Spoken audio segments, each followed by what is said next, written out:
कि जहां ईवीएम्स ले जाई जा रही थी, एक ट्रक पकड़ा गया, 2 ट्रक लेकर के भाग गए। अगर सरकार चोरी नहीं कर रही थी, ये वोट की चोरी जो नहीं कर रही थी, तो कम से कम बताए कि एक गाड़ी रोक ली, पकड़ी गई, लाइव है, अभी भी हम लाइव देख सकते हैं। 2 गाड़ियां क्यों भागी? अगर कोई चोरी नहीं थी, प्रशासन ने, सिक्योरिटी ने इतना इंतजाम क्यों नहीं किया? इतनी फोर्स है, अभी इलेक्शन की फोर्स गई नहीं है यूपी से, तो आखिरकार अधिकारी क्यों नहीं कर रहे थे? क्या वजह है कि बिना सिक्योरिटी, बिना इतने इंतजाम के ईवीएम्स जा रही हैं? और ईवीएम्स के बारे में ये मानना है कि किसी भी वेयर हाउस में रखी हो या किसी भी स्ट्रांग रूम में रखी हो, तो बिना प्रत्याशी के जानकारी के आप मूव नहीं कर सकते हैं। अगर आपको ईवीएम्स को मूव करना है, तो कम से कम जो प्रत्याशी चुनाव लड़ रहे हैं, उनकी जानकारी में होना चाहिए। और सोचिए, मुख्यमंत्री आवास से प्रमुख सचिव, मुख्यमंत्री जगह जगह फोन कर रहे हो और डीएम्स को बता रहे हो। ये घबरा गए उसी दिन, जिस दिन अखबारों में कुछ जगह आया कि कहीं पार्क की सफाई हो रही है, कहीं घर की सफाई हो रही है।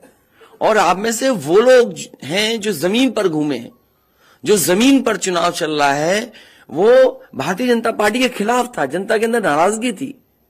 ये जो कल एग्जिट पोल आए हैं, मैं एग्जिट पोल पर बोलना नहीं चाहता था, लेकिन जो एग्जिट पोल आए हैं, वो कहीं ना कहीं परसेप्शन ये क्रिएट करना चाहते हैं कि हां, भारतीय जनता पार्टी जीत रही है, जिससे वो चोरी भी करें, अगर वो भी ना पता लगे कि हां चोरी हुई है।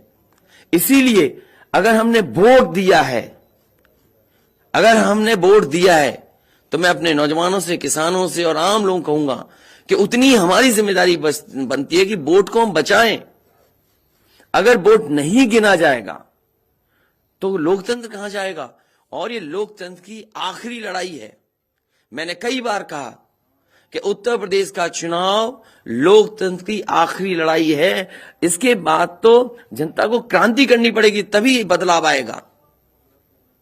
इसलिए मैं अपने पार्टी के लोगों से, और जो सच्चे ईमानदार, सच्चे सिपाही हों, सच्चे अधिकारी हों, सच्चे पत्रकार हों, कम से कम आगे आए और लोकतंत्र को बचाने के लिए खड़ा हों। और मैं अपनी पार्टी के लोगों से कहूंगा कि जब तक काउंटिंग न हो जाए, तब तक कम से कम ये नजर रखें और लगातार निगरानी रखें कि कैसे वोट बचाया जा सकता है, कैसे जहां पर मशीनें रखी हैं, कोई किसी का आना जाना ना हो। ये लोकतंत्र के लिए बहुत ही खतरे का समय है। जो दल हार गया, अब उसके बस में यही है जो अब करने जा रहे हैं। ये जितने कुछ एग्जिट पोल हुए हैं, वो इसीलिए हुए हैं कि अगर वो चोरी भी करें तो शायद नजर ना आए। अब ईवीएम्स पकड़ी गई हैं, बहाना कोई ना कोई अधिकारी बताएंगे कि हम ईवीएम्स इसलिए ले जा रहे थे। आखिरकार फोर्स के साथ क्यों नहीं ईवीएम्स जा रही थी? ये तो ईवीएम की एक बनारस की जो अभी भी लाइव चल रहा है वो घटना है।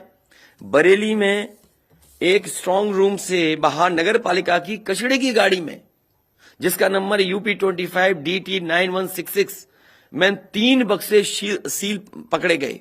जो सील बक्से थे, एक बक्से में सादा बैलेट पेपर था तथा 2 बक्से में मोहरें, रजिस्टर तथा सील करने वाला सामान था। करीबन 500 बैलेट पेपर पकड़े गए। इसी तरह सोनभद्र का है कि सोनभद्र में भी बड़े पैमाने पे चीजें पकड़ी गई। वो भी लोग समझ में आ गया तो उन्होंने देखा, एसडीएम को रोका। एसडीएम घोरावल जनपद सोनभद्र में खाली मत पर अपनी गाड़ी से पॉलिटेक्निक कॉलेज ले जाते हुए पकड़े गए। क्या सफाई देगी सरकार? इसीलिए मैंने कहा, प्रमुख सचिव, मुख्यमंत्री, आप जानकारी कर लें। अगर आपके डीएम्स कोई जानकार हैं, उन्होंने खुद बताया है कि वहां से, लखनऊ से फोन आ रहे हैं कि जहां पर भारतीय जनता पार्टी हार रही हो, वहां पर काउंटिंग स्लो हो और रात तक काउंटिंग लेकर के जाइए। तो मैंने आपसे कहा कि ये लोकतंत्र का आखिरी चुनाव है। इसके बाद तो जिस तरीके से आजादी के लिए लड़ाई लड़ी गई थी, उसी तरह की हमें और आपको क्रांति करनी पड़ेगी। मैं तो अपने नौजवानों से अपील करूंगा कि जहां किसान इतने साल बैठे रहे, तब सरकार झुकी, कम से कम 3 दिन लोकतंत्र के अखंड प्रहरी बनकर के ईवीएम्स को बचाएं और चुनाव को बचाएं।